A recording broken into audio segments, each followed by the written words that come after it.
François Morel, bonjour. Bonjour mon cher Jacques. Vous venez de publier avec Luc Apante.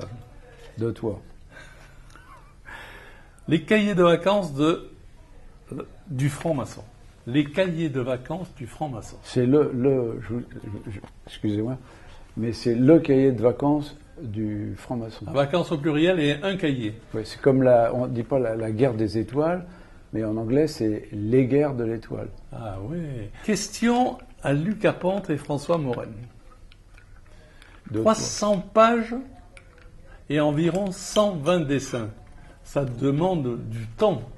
Est-ce que vous avez sauté sur l'occasion du Covid pour travailler à vos textes et à vos dessins?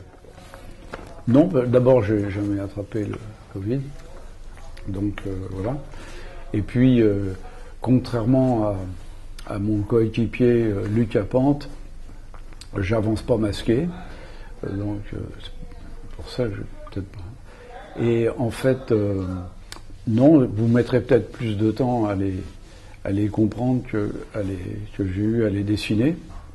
Moi-même, je les ai pas tous compris d'ailleurs. Et parce qu'il y a des interprétations différentes. Il y a un sens caché. Voilà. Alors justement... Sans couleur, mes dessins sont en couleur. Les dessins sont magnifiques en couleur. Oui. Sur l'apprenti, 90 questions à choix multiples. Quels sont les thèmes apprentis qui vous ont le plus inspiré?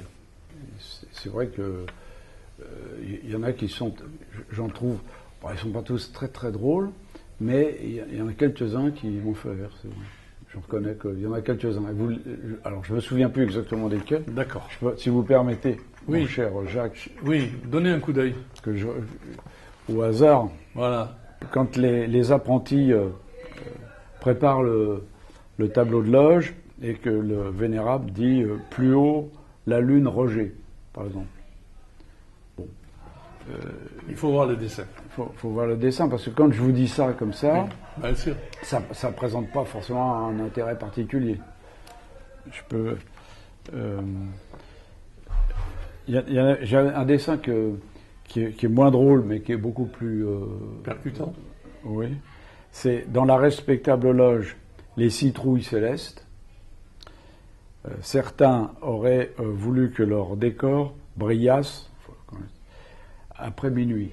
Et oui. Oui, c'est intéressant. C'est clin d'œil. Ça veut dire que, rituel. Voilà, ce que je voulais exprimer par là, c'est qu'il y en a qui voudraient avoir une reconnaissance qui va bien au-delà de celle qu'ils peuvent avoir dans leur loge, aussi modeste soit-elle, mais la plupart du temps, c'est pas le cas. Référant à ce que vous connaissez des compagnons ou de vos souvenirs de compagnons, quels sont les pas de côté souriants du compagnon que vous avez dessiné? Quels sont les petits travers du compagnon qui vous ont accroché? Et il y en a quelques-uns qui m'ont fait rire, c'est vrai. Je reconnais qu'il y en a quelques-uns. Alors, je me souviens plus exactement desquels. D'accord. Si vous permettez, oui. Mon cher Jacques. Oui, donnez un coup d'œil. Au hasard. Voilà. Le compagnon est déjà la symbolique du compagnon, c'est le voyage. Voilà. Comme il y a un dessin il y a profane qui dit le compagnonnage, le compagnon du Tour de France n'a rien à voir avec le Tour de France vélo. Mais le compagnon, oui, c'est avant tout un symbole de voyage. Et quand on voit certains compagnons qui sont un peu bien enveloppés dans nos chères loges, on se demande vraiment si c'est une épreuve pour certains d'entreprendre un voyage aussi périlleux, spirituel. Ils ont du mal, même l'imaginer, ça doit leur procurer un effort. Alors, quand on passe au cahier du maître, alors là, quand on passe au cahier du maître, on comprend que la construction du temple a été interrompue. Ah bon? C'est ce qui est dit. Et la question qu'on peut se poser, c'est qu'est-ce qui a été perdu? Adoniram avait un pressentiment sur la construction du deuxième temple. Et il disait à Salomon, peut-être pas la peine de trop investir dans des trucs, on ne sait jamais ce qui peut se passer. C'est visionnaire. Qu'est-ce qui a été perdu et qu'est-ce qu'on recherche? Ah oui, voilà, la parole perdue. Cette fameuse parole perdue, il y en a qui se perdent eux-mêmes à chercher cette parole. D'ailleurs, c'est assez incroyable parce que j'ai l'impression que la parole perdue, on la retrouve tout le temps. Donc à un moment donné, c'est pas grave. Hein, on dit, tu finiras bien par la retrouver. Moi, ça m'arrive quand je perds les clés de la cave, par exemple. J'ai pas de cave, mais c'est une hypothèse. Eh bien, ma femme me dit, tu finiras bien par les retrouver. Et c'est vrai, je finis les retrouver. Je trouve les clés de la cave. J'ai pas de cave. Mais c'est un peu ça. Je prends, vous voyez, c'est un petit peu, c'est très très psy hein, ce que je suis en train de vous dire, parce que, vous voyez, j'ai pas de cave, mais j'aurais pu avoir des clés. Et c'est un peu l'histoire de la parole perdue. Il y en a qui perdent jamais la parole. D'ailleurs, dans l'éloge féminine, je pense que la parole, c'est. Mais je croyais que c'était les frères qui étaient bavards. Un égrégore. Quand la parole est perdue, c'est l'égrégore chez certaines loges féminines. Est-ce juste la curiosité ou le rêve du calife qui veut devenir calife qui pousse vers les hauts grades? Les hauts grades, finalement, il y a des gens qui ont que ça à faire. Il y en a, à force de voyager dans les loges bleues, ils disent tiens, je vais faire un tour dans les hauts grades. Il y en a, c'est des vrais maçonophiles. Ils passent leur temps dans les loges. Alors, je ne sais pas vraiment s'ils prennent le temps d'appliquer ce qu'ils apprennent en loge à l'extérieur. Mais le parcours dans les hauts grades, c'est pas une curiosité. On est entraîné dans un mouvement où on trouve un épanouissement, si on veut. Puis surtout des frères qui vont dans les hauts grades, et comme il y a une fraternité, on s'entend bien avec ces gens-là, ben on les accompagne en quelque sorte. Hein, je crois que c'est un peu ça. Alors maintenant, bien sûr, il y a des ambitions personnelles. C'est assez étonnant d'ailleurs. Il y a des choix qui sont faits en disant est-ce que je vais être Mamamouchi dans les loges bleues, donc je vais m'investir, ou alors je vais être Mamamouchi dans les hauts grades. Mais déjà, a priori, quand on va dans les hauts grades, on revient un petit peu apprenti quelque part, donc il y a tout un parcours à refaire. Donc je pense pas que l'ambition naisse tout de suite. Elle arrive, mais pas tout de suite. Pour finir, votre quatrième de couverture dit « L'humour est le plus court chemin entre deux humains ». C'est moi qui ai écrit ça. C'est où ça?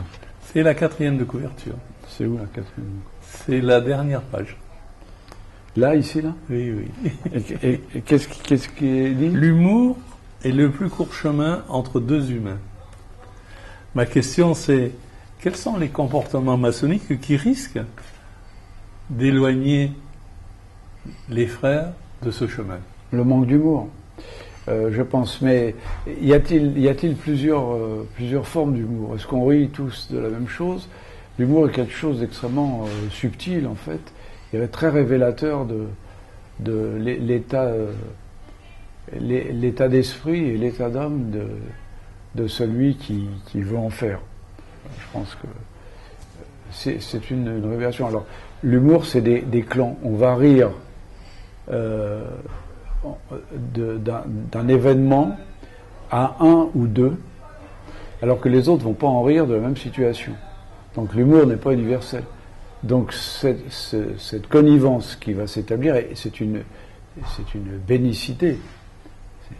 C'est magnifique parce que les autres ne comprennent pas pourquoi on se marre, et parce que finalement il y a une complicité extraordinaire. Mais c'est peut-être ce qu'on va retrouver en maçonnerie avec le monde profane. Des maçons vont éprouver une certaine connivence, une complicité jubilatoire que le monde profane ne comprend pas. Pourquoi on s'entend de cette façon, etc. Je pense que l'humour est un peu quelque chose qui nous rapproche, bien évidemment. Si l'humour n'existerait pas, eh bien voilà.